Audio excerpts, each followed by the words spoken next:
Magandang umaga, ngayon po yung araw ng Biyernes, March 8, 2024. Narito po muli ang update sa lagay ng panahon. Ayon sa Pag-asa, northeast monsoon o amihan na nakaka-apekto sa extreme northern Luzon at easterlies naman ang nakaka-apekto sa nalalabing bahagi ng bansa.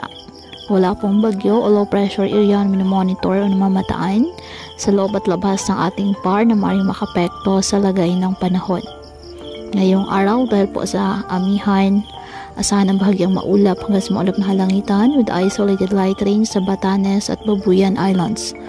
Ang nalalabing bahagi ng bansa kasama ng Metro Manila, generally fair weather condition, maliwalas ang panahon at maalinsangan dahil po yan sa easterlies at ng localized thunderstorms.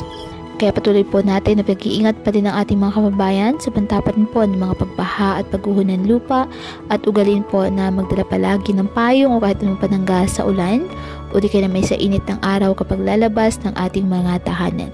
At yan po muna ang update sa lagay ng panahon ngayong araw. Muli patuloy po tayo na mag-ingat at palaging tandaan, God loves you. Stay safe and God bless.